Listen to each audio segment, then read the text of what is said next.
Paz do Senhor, queridos. Gostaria de hoje deixar aqui para vocês uma palavra um pouco diferente. Hoje não é um estudo, como a gente está acostumado a ver os vídeos, porém eu quero trazer para vocês um pouquinho de uma palavra de conforto, na verdade, diante do que a gente tem visto nos dias atuais, a gente tem visto as pessoas praticarem dentro das igrejas. E eu gostaria que vocês compreendessem, que vocês ouvissem essa palavra de mente aberta, peçam direção ao Espírito Santo para que Ele possa estar trabalhando a sua vida, para que você possa ter um entendimento mais amplo daquilo que eu quero passar para vocês, ok? Então, assim, hoje eu queria citar três, ou o que a gente chama de os três pilares da igreja moderna, tá? Então, assim, obviamente que existem igrejas que são mais idôneas, tá? Eu não estou generalizando, ok? Mas essa palavra é uma palavra praticamente de conforto e exortação ao mesmo tempo. Então, os três pilares da igreja moderna que são praticados nos dias de hoje, eles estão baseados no medo, na ganância e na culpa, ok? Nossa, Rodrigo, o que seria isso? O medo é aquilo que é imposto, é aquilo que é impregnado nos frequentadores, nas pessoas. E esse medo é aquele medo assim, tipo, se você não fizer, se você não entregar, se você não der, se você não cumprir, se você não for, entendeu? Deus vai fazer isso. Se você não fizer, Deus vai te castigar. Se você não fizer, se você não entregar, se você não cumprir, você não vai prosperar, você não vai conseguir, ou seja, é uma condição que se você não faz, se você não realiza as coisas impostas dentro da igreja, Deus te castiga e você sofre as consequências. A gente vê muito isso, são muitas as situações que a gente vê que as pessoas acabam trabalhando, muitas pessoas acabam fazendo muitas coisas dentro da igreja. Por quê? Porque elas acham que Deus vai amá-las mais do que aquelas pessoas que não fazem. Só que o importante é compreender que o amor de Deus, ele é incondicional. Ou seja, se você trabalha, Deus te ama. Se você não trabalha, Deus te ama da mesma forma. Então, se você é um membro ativo, Deus te ama. E se você é um membro que somente está sentado na cadeira, ouvindo as ministrações, Deus te ama da mesma forma, ok? Então as nossas atitudes, os nossos fazeres dentro da igreja física, eles não fazem que o amor de Deus aumente sobre nós, ok? Então nós precisamos assim entender. Então o versículo de Romanos 3, versículo 28 diz assim, assim percebemos que a pessoa é aceita por Deus pela fé e não por fazer o que a lei manda. Então Deus, Ele quer o nosso coração, obviamente, Ele quer a nossa dedicação a Ele, mas Ele quer essa entrega, né? Ele quer ver a fé gerada em nós. E não que as pessoas trabalhem, não que as pessoas realizem, e não que as pessoas usem o seu nome por simplesmente ter medo de uma consequência da qual a gente sabe que Deus não vai realizar, ok? Então, se você está baseado na palavra de Deus, não se preocupe em ser um membro superativo, ok? Porque você não vai ser mais amado por isso.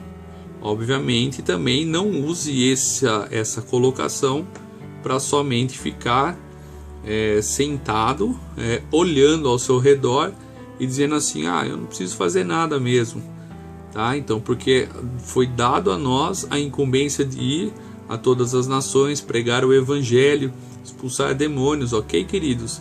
Então, tenha discernimento dessa palavra. Então, o medo é um dos pilares que move as pessoas a realizarem, a trabalharem e a fazerem na igreja. Outro pilar que infelizmente também é muito usado e trabalhado dentro da igreja é a ganância, ok?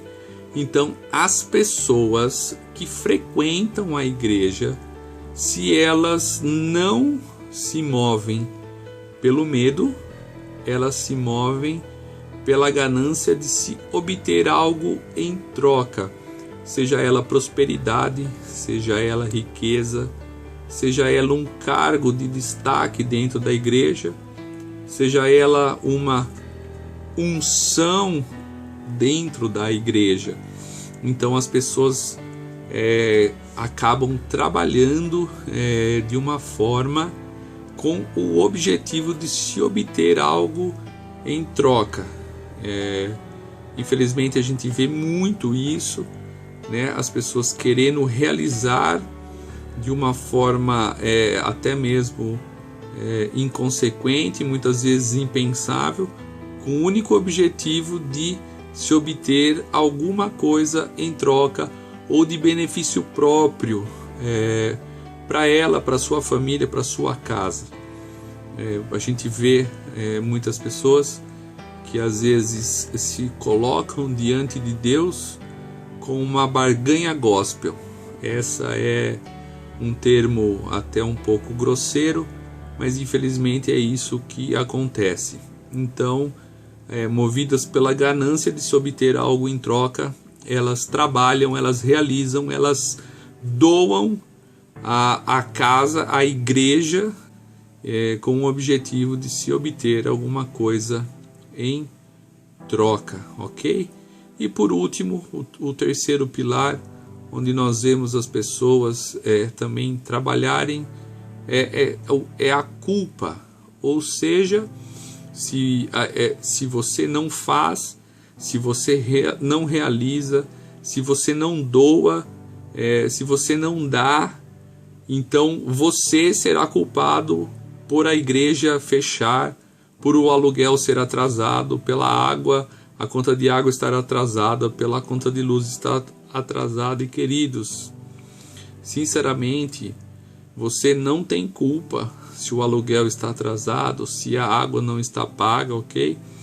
Nós sabemos, obviamente, que uma igreja física, quando eu falo igreja física, estou falando da igreja 4 paredes, construída, que ela tem necessidades, obviamente, como se pagar a conta de água, se pagar a conta de luz, ter uma boa estrutura, ter um bom som, uma boa qualidade de som, cadeiras confortáveis. É óbvio que todo mundo gosta de frequentar um local agradável, que lhe dê conforto para nós, frequentadores, para os nossos filhos. Isso é a coisa mais óbvia do mundo.